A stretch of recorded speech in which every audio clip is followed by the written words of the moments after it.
le dire à vos collègues, c'est que je pense que le football aujourd'hui perd un artiste. Est-ce qu'il y en a encore sur le terrain aujourd'hui? Certainement de moins en moins. Donc merci Eden pour tout ce qu'il a fait déjà pour les Belges. Je crois que, et j'espère que la Belgique est et doit être fière de ce qu'il a fait. Donc voilà, maintenant à lui de voir ce qu'il a envie de faire pour l'après-football. Un gamin parce que 32 ans au Variété Club de France, c'est hyper rare, Robert. Oui, non, mais bien sûr, je comprends par rapport à votre question. Oui, ça peut paraître jeune. Mais bon, vous savez, ça fait longtemps qu'il joue au plus haut niveau. Donc je sais, parce qu'on est passé tous par là, il est fatigué, peut-être. Certainement même. Parce que le football, vous savez, c'est dur. Surtout le football de très haut niveau. C'est très très dur. Merci beaucoup, Robert. Ouais, c'est incroyable. Franchement, je ne l'attendais pas aujourd'hui pour ce match. Mais c'est une très bonne nouvelle pour nous. Et un plaisir de le revoir sur les pelouses et de pouvoir jouer avec. Quel souvenir vous avez de lui à Lille, au LOSC, quand vous étiez ensemble? Des souvenirs, j'en ai beaucoup. Là, ça a été des moments fantastiques. On avait une superbe équipe. Et Eden faisait partie de ces joueurs incroyables du championnat et on avait la chance de l'avoir au LOSC. Donc des souvenirs, j'en ai beaucoup. Ouais. Ça vous surprend qu'il ait décidé d'arrêter à 32 ans, vous? Oui, ça me surprend. Après, voilà, c'est son choix. Il faut le respecter. Il a eu une carrière incroyable. Il aurait peut-être pu faire plus. Et pourquoi pas avoir un ballon d'or. Maintenant, c'est son choix. Il faut le respecter. Et puis, on le souhaite le meilleur pour la suite. Vous avez trouvé des petits automatismes là ou... Ouais, je pense. On va déjà prendre du plaisir, c'est le principal. Refouler la pelouse, de pouvoir vendre du rêve aux enfants, de défendre des associations, notamment ce soir. Et donc voilà, c'est toujours un réel plaisir de répondre présent, que ce soit avec le Variété Club de France, que ce soit avec l'UNICEF, que ce soit avec d'autres associations dont je fais partie en Belgique aussi. Voilà.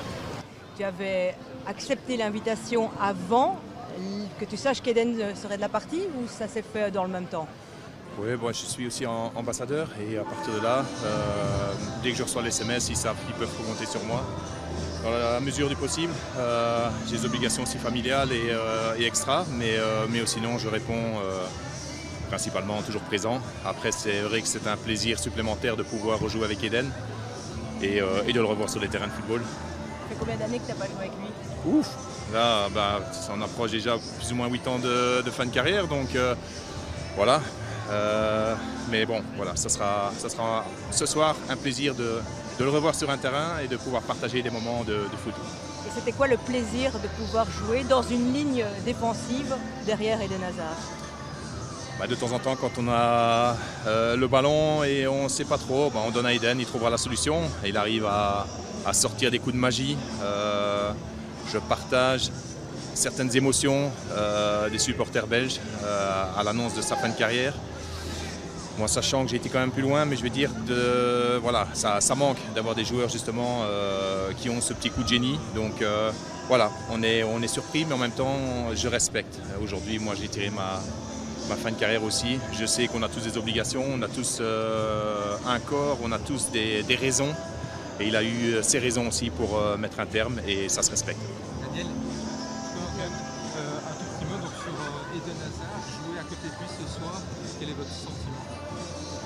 Mon sentiment est bien, mais avant tout, je suis ici pour l'association, bien sûr, pour les Pieds Jaunes et pour pouvoir encore une fois récolter un maximum d'argent pour les œuvres caritatives. Après, voilà, que Eden participe à ça, c'est une bonne chose.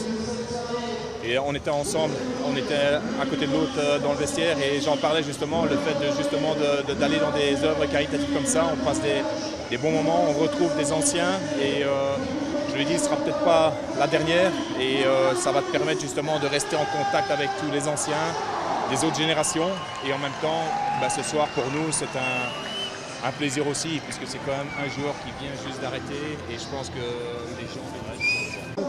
Non, je restais pas beaucoup en contact avec mes joueurs. Par contre, j'ai énormément de plaisir à les retrouver. Donc il y a Eden que j'ai lancé, il y a Johan Cabaye, Mathieu Debuchy. Donc voilà, c'est toujours sympa de les voir. Ils étaient tout gamins quand je les ai lancés, 16 ans, 18 ans.